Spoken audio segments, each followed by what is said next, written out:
할렐루야. 오늘은 4월 24일 월요일입니다. 오늘도 정시매일 예배의 자리 가운데 나아가시는 금믿음 유신교회 모든 성도님들을 사랑하고 축복합니다. 다 함께 사도신경으로 우리의 신앙을 고백하며 주님 앞에 나아가겠습니다.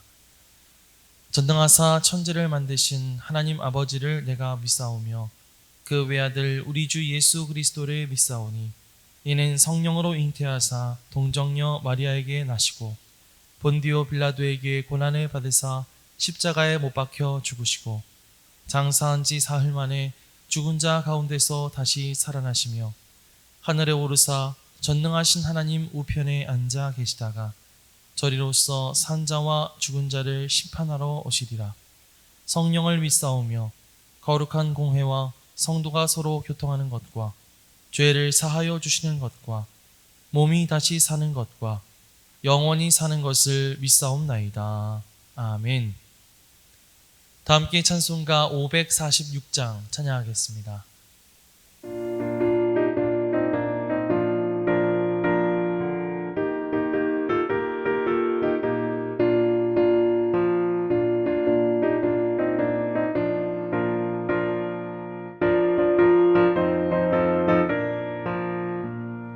주님 약속하신 말씀 위에서 영원토록 주를 찬송하리라. 소리 높여 주께 영광 돌리며 약속 믿고 굳게 서리라. 굳게 서리 영원하신 말씀 위에 굳게 서리. 말씀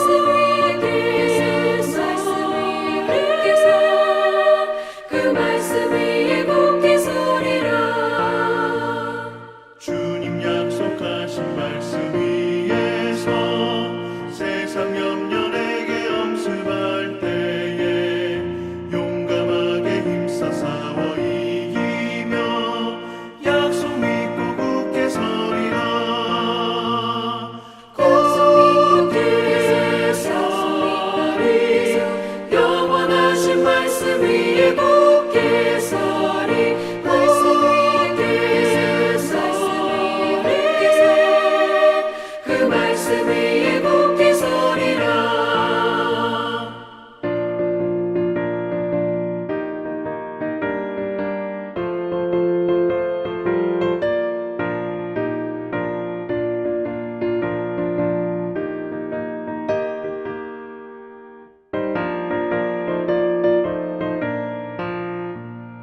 주님 약속하신 말씀 위에서 영원하신 주의 사랑을 믿고 성령으로 힘써 싸워 이기며 약속 믿고 굳게 서리라.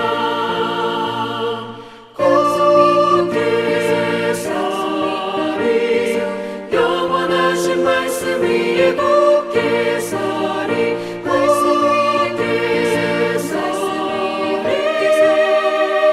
그 말씀 위에 굳게 서리라.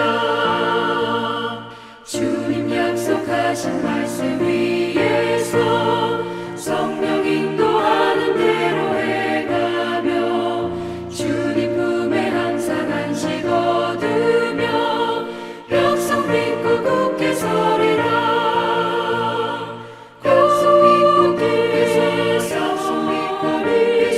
영원하신 말씀 위에 굳게 서리. 말씀 위에 굳게 서. 그 말씀 위에 굳게 서리라. 다 함께 매일의 기도를 드리시겠습니다. 참 평강의 주님, 오늘도 새로운 하루를 주시고 복되게 하시니 감사합니다. 하늘에 속한 자, 하나님의 자녀로서의 삶을 권세로 살게 하시며 오직 하나님의 말씀을 즐거워하며 따라 살게 하심을 감사드립니다. 다윗처럼 오직 우리 주님만을 내 앞에 모시고 오직 주님만이 우리의 전부이심을 고백하는 삶을 살게 하시고 그러므로 인해 주님께서 늘 우리의 전부가 되어주심을 경험하고 누리는 삶이 되게 하옵소서. 우리의 가정과 교회를 위해 기도합니다. 일터를 위해 간구합니다.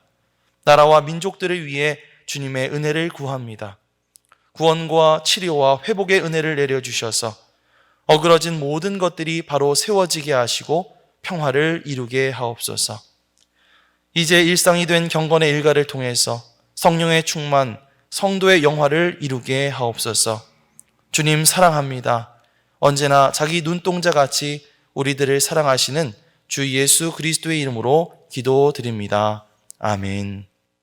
오늘 하나님께서 우리에게 주시는 말씀은 사무엘하 8장 1절로 18절까지의 말씀입니다. 그 후에 다윗이 블레셋 사람들을 쳐서 항복을 받고 블레셋 사람들의 손에서 메덱 암마를 빼앗으니라. 다윗이 또 모압을 쳐서 그들로 땅에 엎드리게 하고 줄로 재어 그 2줄 길이의 사람은 죽이고 1줄 길이의 사람은 살리니 모압 사람들이 다윗의 종들이 되어 조공을 드리니라.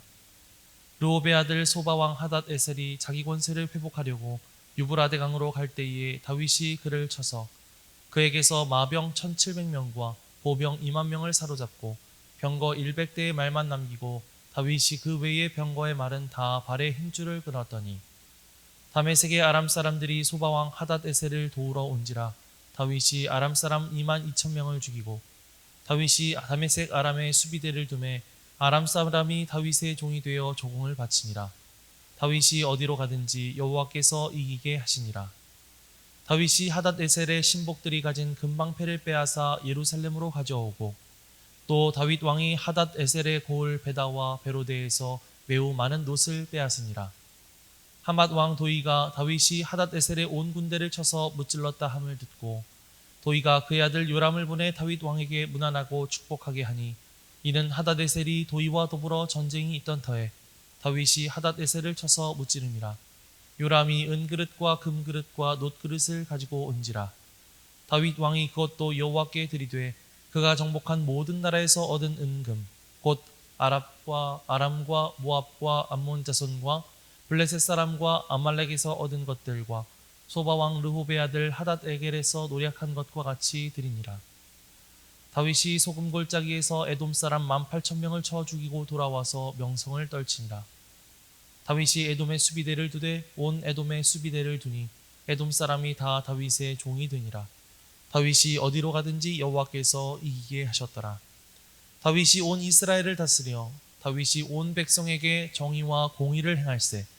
스루야의 아들 요압은 군사령관이 되고 아힐루스의 아들 여호사밧은 사관이 되고 아히두베의 아들 사독과 아비아달의 아들 아히멜렉은 제사장이 되고 스라야는 서기관이 되고 여호야다의 아들 브나야는 그렛 사람과 블렛 사람을 관할하고 다윗의 아들들은 대신들이 되니라.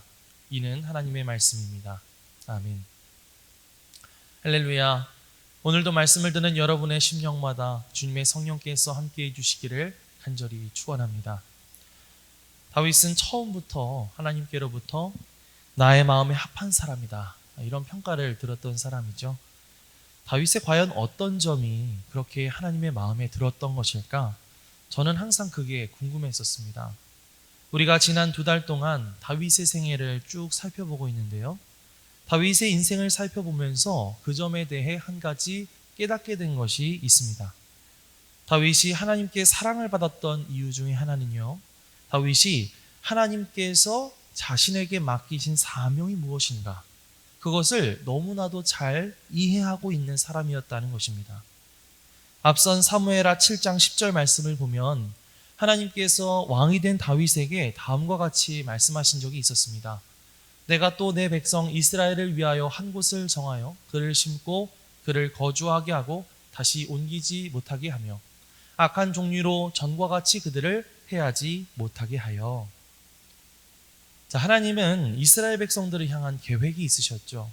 그래서 하나님은 애굽에서 노예 생활을 하던 이스라엘 백성들을 인도하셔서 젖과 꿀이 흐르는 가나안 땅으로 인도해 주셨습니다. 하지만 그 뒤로 이스라엘은 한시도 평안할 틈이 없었는데요. 주변에 수많은 적들이 계속해서 이스라엘을 침략해 들어왔기 때문이죠. 사사시대 때에는 이 미디안이라든지 모압이라든지 암몬이라든지 하는 족속들 때문에 끊임없이 괴롭힘을 당해야만 했고요. 또 사울왕 때는 주로 블레셋 때문에 계속 괴롭힘을 당했고 시달려야만 했습니다. 자, 그럴 때마다 이스라엘 백성들은 어떻게 했겠어요? 산으로, 들로, 또 동굴로 숨어 들어가야만 하는 아주 서글픈 신세가 될 수밖에 없었습니다. 그러나 이제 하나님께서는 다윗을 이스라엘의 왕으로 세우면서 그에게 말씀하시는 것이죠. 이제 이스라엘 백성들이 자기 땅에 온전히 자리 잡고 살면서 이전과 같이 악한 사람들에게 억압받는 일이 없게 하시겠다라고 하는 그런 말씀이었습니다. 이 말씀은 한편으로는 하나님께서 다윗에게 하신 약속임과 동시에 하나님께서 다윗에게 맡기신 사명이기도 했죠. 하나님은 다윗을 세우신 것은 한편으로 하나님의 백성들인 이스라엘 나라를 든든하게 세우시기 위함이었기 때문입니다. 그래서 다윗이 시작한 것은 무엇일까요? 그동안 이스라엘을 끊임없이 괴롭혔던 이 주변 나라들을 하나둘 정벌하는 일이었죠. 오늘 우리가 읽은 사무엘하 8장 말씀을 보면 다윗은 하나님이 자신에게 맡기신 사명을 따라 주변 나라들을 하나하나 정복해 들어가기 시작합니다. 그래서 1절 말씀을 보면 다윗은 블레셋을 정복하고 2절 말씀을 보면 모압을 정복하고 3절 말씀에는 아람을 쳐부수었으며 8절에서 다윗은 에돔 군세를 쳐부수면서 명성을 떨치게 됩니다. 또 그렇게 정복한 곳에 다윗은 요새를 만들고 수비대를 두어 조공을 받는 등 한때 지방 약소국에 불과했던 이스라엘은 이제 다윗을 통해 강력한 나라로 탈바꿈하게 된 것이죠. 자, 그런 모습을 성경에서는 어떻게 기록하고 있는지 두 군데만 함께 살펴보겠습니다. 6절입니다. 다윗이 다메섹 아람의 수비대를 두매 아람 사람이 다윗의 종이 되어 조공을 바치니라. 다윗이 어디로 가든지 여호와께서 이기게 하시니라. 14절입니다. 다윗이 에돔의 수비대를 두되 온 에돔의 수비대를 두니 에돔 사람이 다 다윗의 종이 되니라. 다윗이 어디로 가든지 여호와께서 이기게 하셨더라. 아멘. 자, 우리가 이 두 구절의 말씀을 읽으면서 한 가지 공통점을 찾을 수가 있습니다. 그것은 성경이 다윗의 승리를 기록하면서 그 주어를 다윗으로 놓지 않았다는 말이죠. 보통 일반적인 역사가라면 다윗을 주어로 해서 다윗이 어디로 가든지 이기고 승리를 거두었다, 이렇게 기술했을 것입니다. 그러나 사무엘하 기자는 그 주어를 다윗이 아니라 여호와로 놓고 있죠. 그래서 다윗이 어디로 가든지 여호와께서 이기게 하시니라, 이렇게 기록하고 있는 것을 볼 수가 있습니다. 자, 그렇다면 왜 성경 기자는 이런 서술 방법을 선택한 것일까요? 다윗이 승리를 거두게 된 요인은 그저 다윗이 잘나서가 아니라 철저하게 하나님께서 도와주셨기 때문이다 라고 하는 것을 강조하기 위해서 이렇게 쓴 것입니다. 그렇습니다. 다윗은 하나님께서 도와주셨기 때문에 승리하게 된 줄 믿습니다. 우리도 내 삶의 주어와 중심을 내가 아니라 바로 하나님께 놓는다면, 그리고 그 모든 일들을 하나님께서 하신다는 것을 고백하면서 또 하나님의 일하심을 기대하고 기도하면서 살아갈 때에 하나님은 다윗에게 역사하셨던 것처럼 분명히 우리의 삶 가운데도 역사하셔서 우리에게 승리를 안겨주실 줄 믿습니다. 자, 그렇다면 말씀 가운데 다윗이 주어로 등장하는 문장은 없을까요? 물론 있습니다. 바로 15절 말씀을 보면 나와 있습니다. 15절입니다. 다윗이 온 이스라엘을 다스려 다윗이 모든 백성에게 정의와 공의를 행할세. 자, 하나님께서 주시는 승리를 경험한 다윗이 한 일이 무엇이었다고요? 그 승리를 누리면서 맨날 파티를 열면서 희희낙낙했을까요? 그렇지 않았죠. 그가 한 것은 모든 백성들에게 정의와 공의를 행하면서 그들을 잘 다스린 것입니다. 성경 기자는 15절에서는 두 번이나 연속으로 다윗을 주어로 해서 다윗이 온 이스라엘을 다스리면서 다윗이 모든 백성에게 정의와 공의를 행하였다, 이렇게 말하고 있죠. 자, 그러니까 다시 말하면 하나님께서는 먼저 다윗에게 이스라엘 백성들을 위한 나라를 굳건히 세워라 라고 하는 사명을 주신 것이고요. 다윗은 그 말씀에 순종해서 싸움터로 나갔던 것입니다. 자, 그리고 하나님은 그런 다윗을 인도하셔서 여러 전쟁들 가운데 승리하게 하셨고, 그리고 나서 다윗은 왕으로서 자신의 자리에서 이스라엘을 다스리면서 하나님의 뜻에 맞도록 정의로, 공의로 그렇게 일하게 되었던 것입니다. 저는 이 말씀들을 읽으면서 하나님과 다윗 사이에 어떤 선순환이 이루어지고 있다는 생각을 하게 되었어요. 그래서 저는 이것을 사명의 선순환이다, 이렇게 이름 붙여 보았는데, 이 사명의 선순환, 그 원리는 다음과 같습니다.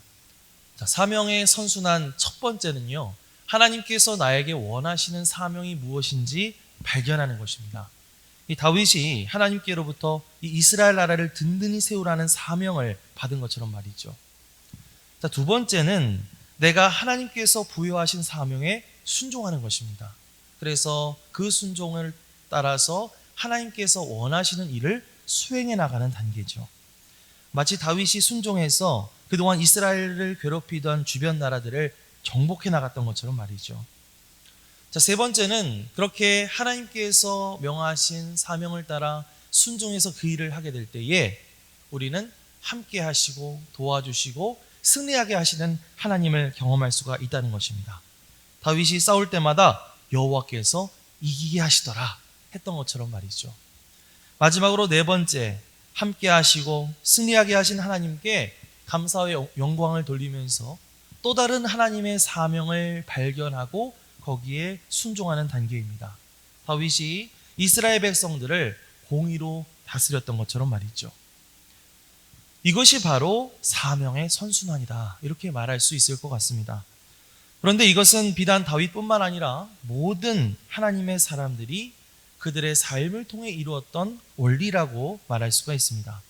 이렇게 사명의 선순환을 이루는 사람들은요, 그의 삶 가운데 형통과 승리를 자주 경험하게 되고 또 하나님과 사람들 앞에 사랑받는 사람들로 그렇게 살아가게 되죠. 하지만 많은 사람들은요, 이 사명의 선순환보다는 사명의 악순환을 택하게 되고 또 그렇게 행하게 되는 경우가 많습니다.